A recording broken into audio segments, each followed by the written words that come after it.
Shalom, Bapak Ibu yang dikasihi Tuhan, serta saudara semua dan anak-anak. Kiranya damai berkat dan rahmat Tuhan terus ada dan kita rasakan dalam seluruh pengharapan dan kehidupan kita. Kita bersama berjumpa kembali dalam Renungan Mingguan, Jumat 9 April 2021. Dan renungan didasarkan dari Mazmur 133, ayat 1 sampai dengan yang ketiga. Mari kita bersama menyatukan hati sebelum kita merenungkan sabdanya.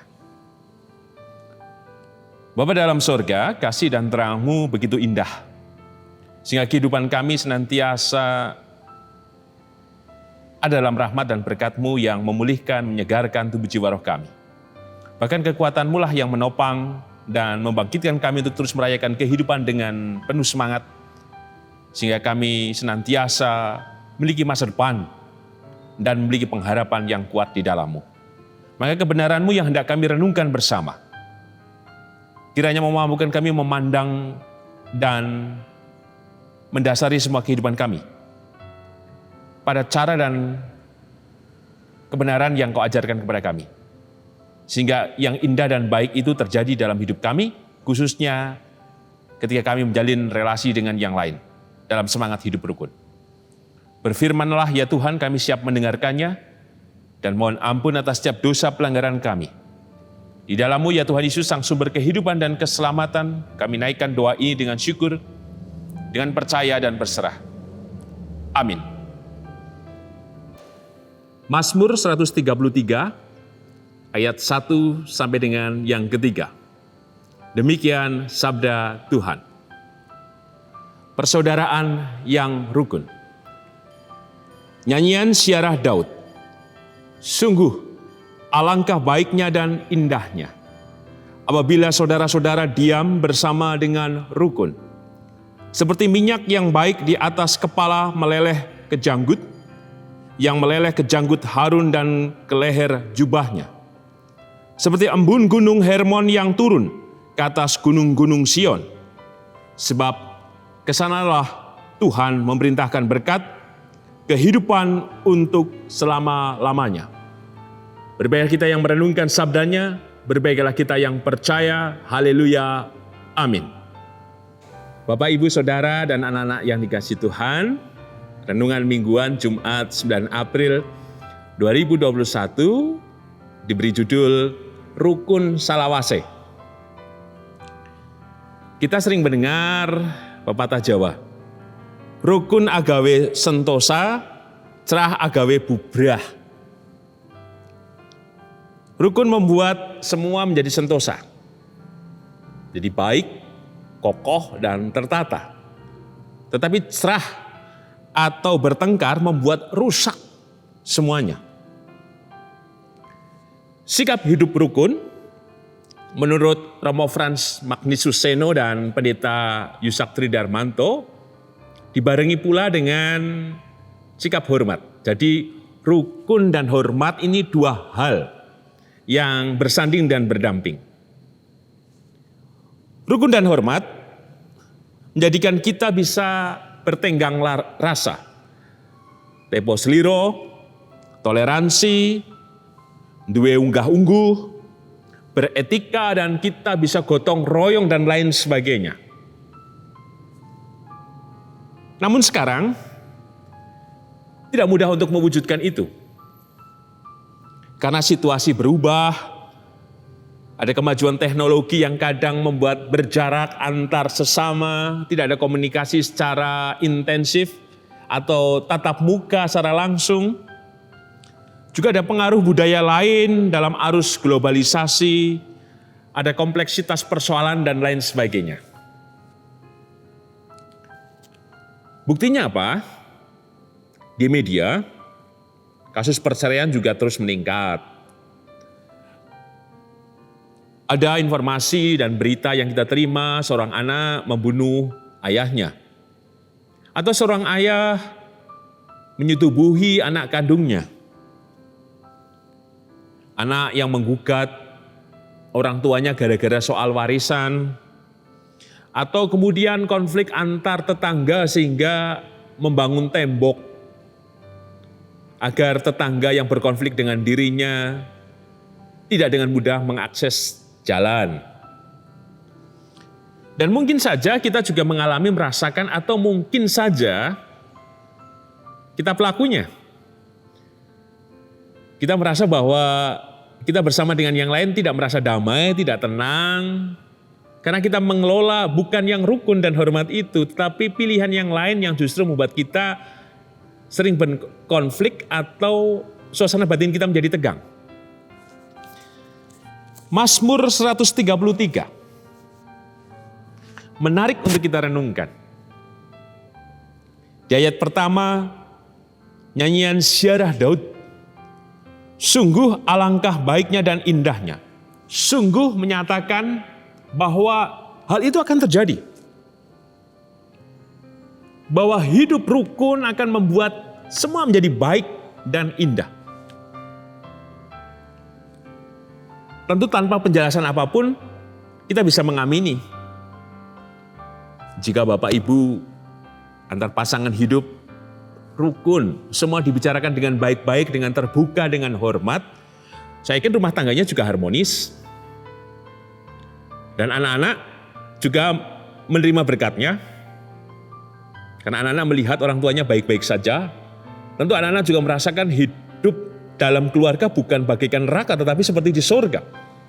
Sehingga anak-anak tidak keluyuran kemana-mana tetapi selalu pulang ke rumah karena menemukan surga di keluarga. Kenapa yang indah dan baik terwujud jika kita melakukan hidup yang rukun bersama dengan yang lain? Tentu karena pesan yang dibawa oleh hidup rukun adalah kedamaian, saling mengampuni, saling memberi hormat, saling menghargai, tidak berpikir negatif, tidak menabur kebencian, dan hal-hal yang lain yang justru merusakkan. Tetapi membangun semangat hidup untuk saling mengasihi, mencintai. Dan bukankah ini yang kita rindukan? Jika ini kita lakukan, maka di ayat kedua dan ketiga menjadi menarik untuk kita perhatikan kembali pula. Seperti minyak yang baik di atas kepala meleleh ke janggut, yang meleleh ke janggut Harun dan ke leher jubahnya. Seperti embun gunung Hermon yang turun ke atas gunung-gunung Sion. Artinya apa? Itu mengalir terus, tidak berkesudahan, dan menjadi berkat. Misalkan saja Bapak Ibu, kita mengajarkan anak-anak kita untuk kemudian mengasihi, berterima kasih. Anak kita, saya yakin, akan terbentuk dan dibentuk menjadi orang yang mengasihi, mengampuni, mensyukuri, dan merayakan kehidupan dengan hormat kepada orang tua dan sesama. Tapi jika anak-anak kita warisi dengan kebencian, misalkan saja, kita membicarakan tetangga kita terus-menerus. Oh, orang itu seperti ini, orang itu seperti itu. Yakinlah bahwa anak-anak kita pada akhirnya juga membenci tetangga kita yang kita benci. Sekalipun bisa jadi anak kita bisa punya pikiran yang lain ketika dia dewasa. Dan itu tidak menjadi berkat.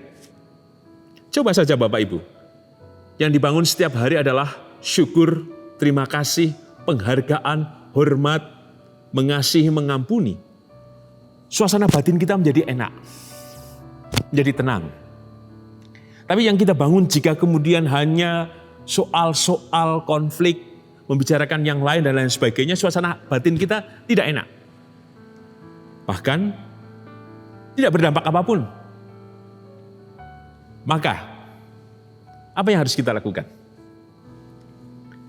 Kebangkitan Tuhan Yesus adalah cara Tuhan untuk hidup rukun bersama dengan manusia. Ada pengorbanan yang Tuhan tunjukkan bagi kita bersama. Tentu hidup rukun butuh pengorbanan. Persis seperti apa yang disampaikan oleh Pendeta Joko Prasetyo. Jika kebenaran itu harus dikejar sampai salib, maka lakukanlah. Artinya apa? Jika Tuhan yang bangkit sudah menunjukkan bahwa ia berinisiatif untuk hidup rukun dengan manusia, maka tanggapi itu sebagai sebuah kebenaran yang harus kita lakukan senantiasa. Oleh karena itu, sebagai penutup, mari rukun salawase.